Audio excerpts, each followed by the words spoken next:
So, the prospects of a no-deal Brexit or WTO Brexit is getting more likely and serious. Michel Barnier, the chief negotiator from the EU side, has now issued a 39-page dossier to the EU member states telling them to be prepared for WTO Brexit. The way things are going, it seems like there's not going to be any trade deal anytime soon. So the end of December, which is the deadline, the transition period ends. The European Union have officially accepted the likely scenario that the UK will not agree to any deal. For those of you like me who is in favour of a clean Brexit, so by clean Brexit I mean either having a clean free trade agreement based on no political alignment, or just leave on WTO terms and wait for the European Union to come back to you. Obviously, as we said, Michel Barnier has now told the EU member states to prepare for chaos as he's issued this 39-page Brexit dossier. Uh, this massive warning is to France and Netherlands and all these countries who have been very difficult. Now, in this video, I'm going to talk about the latest updates and also give you my analysis on the problems from both sides and how it's actually the European Union's fault. Without being completely biased, it is actually their flawed system, it's their corrupt behavior, especially when it comes to state aid. So keep watching because we're going to get into the details. This news talks about how Michel Barnier has said that firms, companies, and citizens have just 5 months to prepare for Britain leaving the bloc's single market and the customs union. He said that the Brexit transition obviously ends at the end of December, and because obviously leaving a single market and customs union will have changes that you cannot stop with or without an agreement. These changes will come. So the European Commission are the ones who've written this 39-page dossier to prepare businesses and citizens. It's interesting because we've said this many times on this channel how the first 2-3 years of the negotiations, the EU were prepared. And the media always attack the UK government, saying you're not really ready for a no deal scenario. But the UK government have been prepared for a no deal scenario for the past year. And it's been the European Union who completely forgot about that scenario because they thought that UK will come and beg for a deal, but it's not happening. So obviously Michel Barnier is now struggling because he has, in the past couple of months, tried to compromise, but he's not really in charge because on the one hand, you have the Commission that acts as the executive. On the other hand, you still need to get the consent from Macron and Merkel. Macron has been very difficult with fisheries, like the Netherlands, but they didn't realize they're dealing with this guy. David Frost, the UK's chief negotiator, the only decent and competent senior civil servant that we currently have. Obviously, there are some good junior civil servants who just do their job, but the whole system is messed up. So don't get me started on Whitehall. But this guy is good. He knows how to keep his nerve. And there have been some tough negotiating kind of sessions that he's held with Barnier and von der Leyen. So things are going well for the UK side for once. Now, the issue is that they're panicking. Brussels, this is not new because they have been panicking for the past since Boris Johnson became leader and prime minister.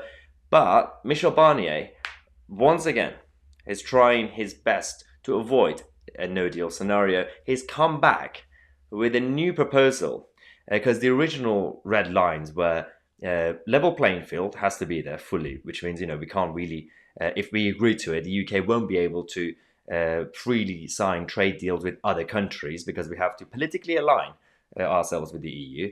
The fisheries, they wanted full access to UK waters without conditions, and also state aid. Countries won't be able to, in the EU, won't be able to subsidize their industries. The details are emerging on Michel Barnier's latest compromise offer to the UK as the EU continues to give ground in Brexit negotiations.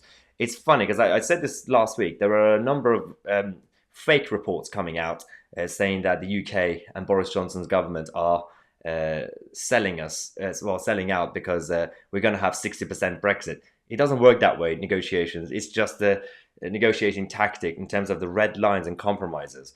It doesn't mean that we're going to have 60% of Brexit. It's it's just basic kind of trade tactics. So that's not happening anyway. Again, this is not a guarantee. Last minute, Boris Johnson could change his mind, cave in, and sell us out. But he hasn't done it yet. So let's just go with the facts and reality at the moment.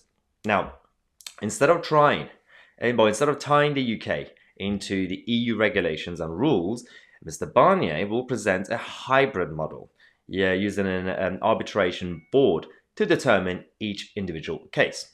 Now, one diplomat, however, said that the agreement on state aid must be based on certain conditions and be monitored independently.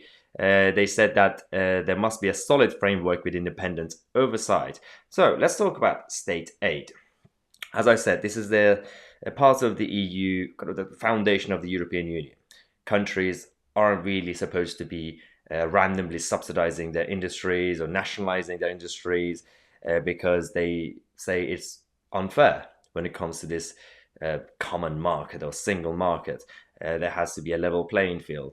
Now, the problem with the EU is that they're not necessarily against nationalization or subsidizing this socialist mentality. They do it on a federal level.